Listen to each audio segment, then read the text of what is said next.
Welcome. In front of me is a REALME 14 Pro Plus, and today I'll show you a couple tweaks and tricks you can do on this phone. So we're gonna start off by opening up our settings and disregard that. And in here, starting off from the very top, we can navigate to Wallpaper and Style, which will be a general section for customizing your device, look and the feel, along with, well, also as the name suggests, changing your wallpaper. Now, we do have things like themes in here. If you are connected to network, you can download more. You can apply the ones that come with the device by default, and they vary in kind of wallpaper, fonts, and clock styles. Now, if we scroll down, we actually have options for all of those. So we have wallpapers. Here we have always on display, fonts, icons. If you have additional icon packs, you can select them in here, and you can also pick from the ones that come with the device.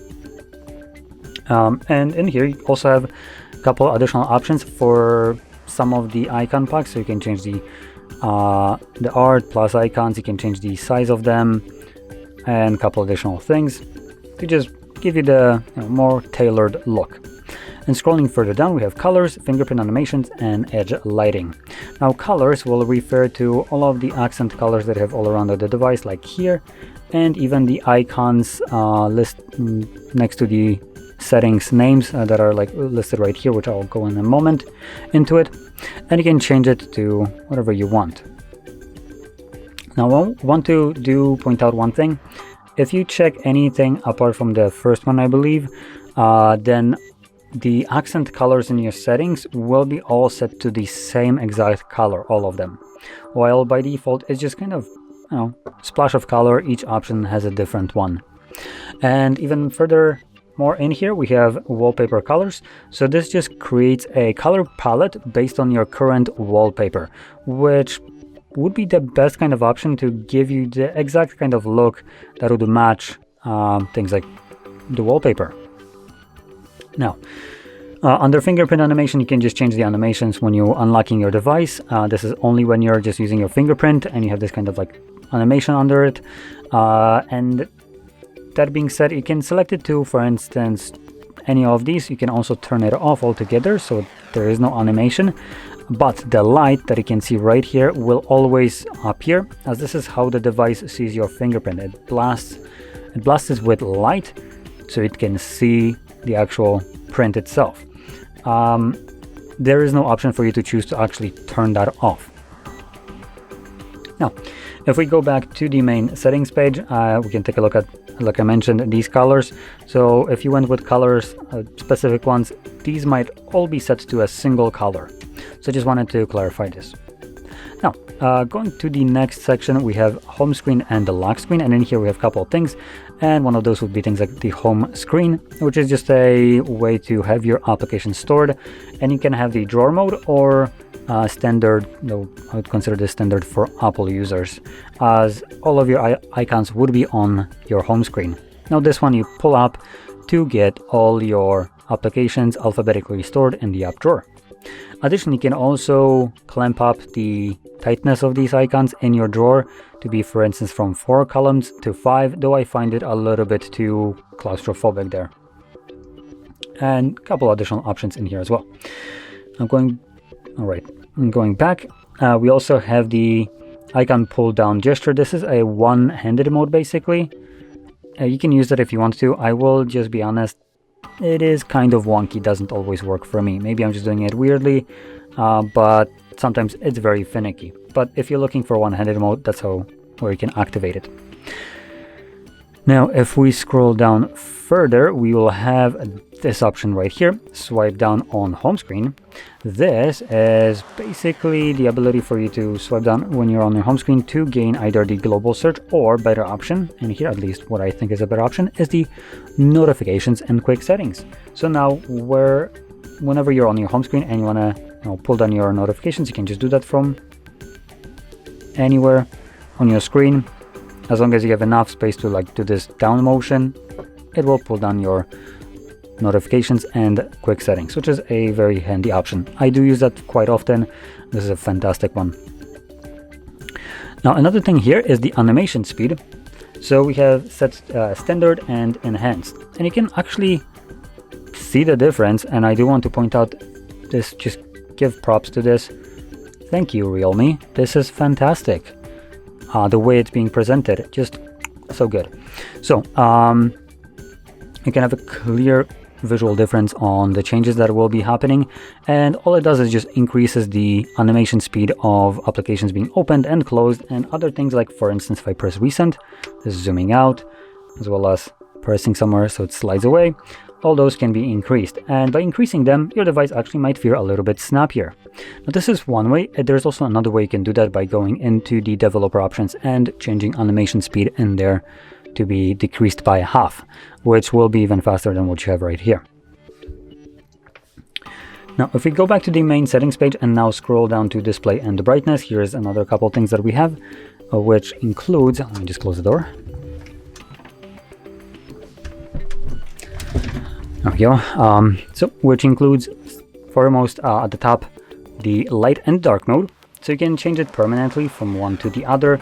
With the dark mode, this is I believe, OLED or AMOLED display. So the black color, that is anything that is black, is actually pixels being completely turned off. It's equivalent as you doing this. So with that in mind, this would actually give you better battery life.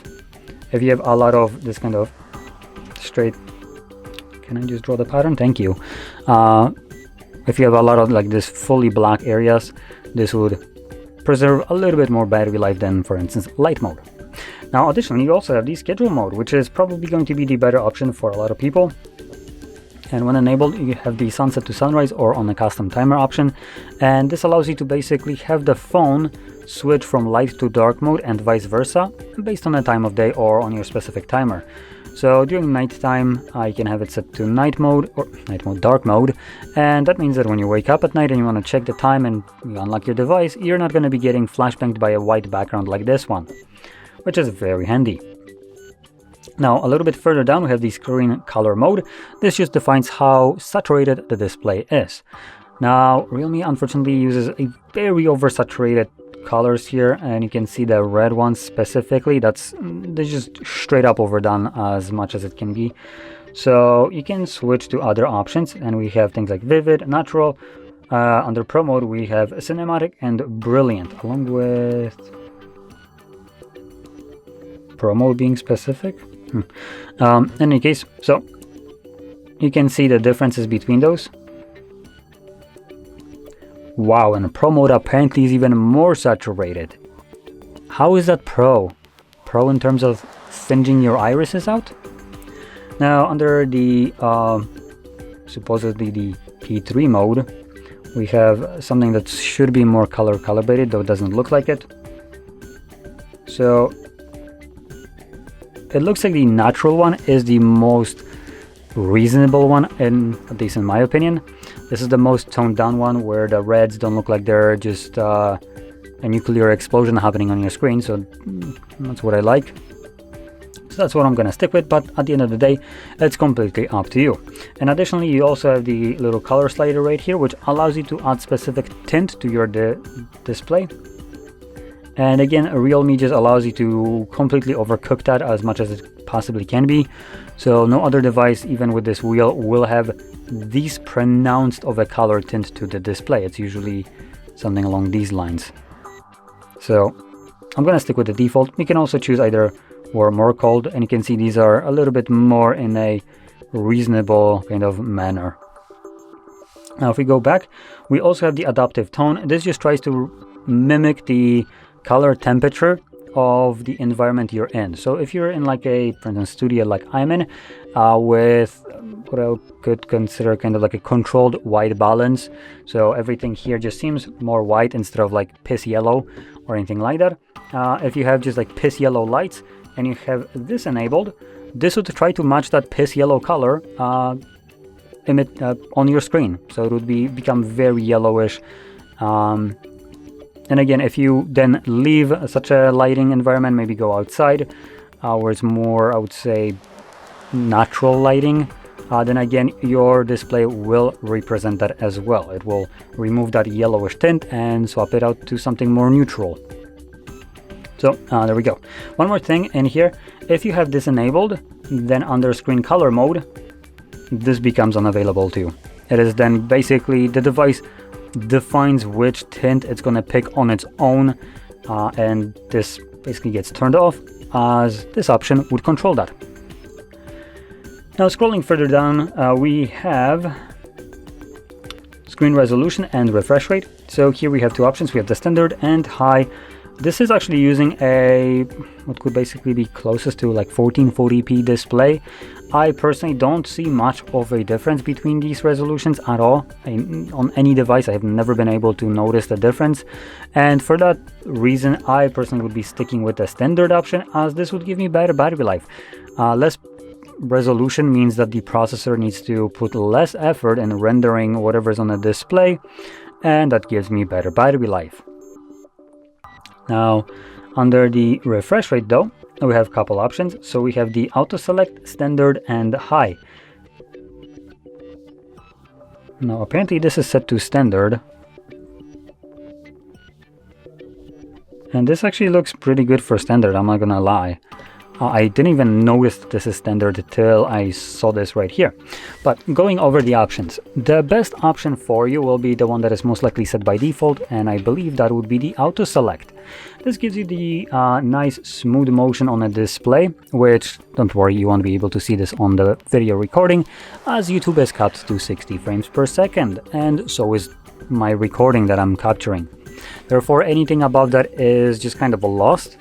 The only thing that I can see with this kind of difference, even though it's not running at 120 Hz for you when playing it back, you can see this kind of smoothness on the display where the text just kind of elongates more, it kind of more of a blur compared to the screen refresh rate, compared to the standard, which just kind of looks a bit more choppy. So the text looks like it's in more places at the same time, if that explains it a little bit. In general, if you don't know what this option is, it's just allowing you to have your display when scrolling and navigating to a device look a bit smoother, just nicer in general in terms of appearance only. Other than appearance, it serves no actual benefit. Actually, it might even deter, like work against that, because high refresh rate will decrease your battery life.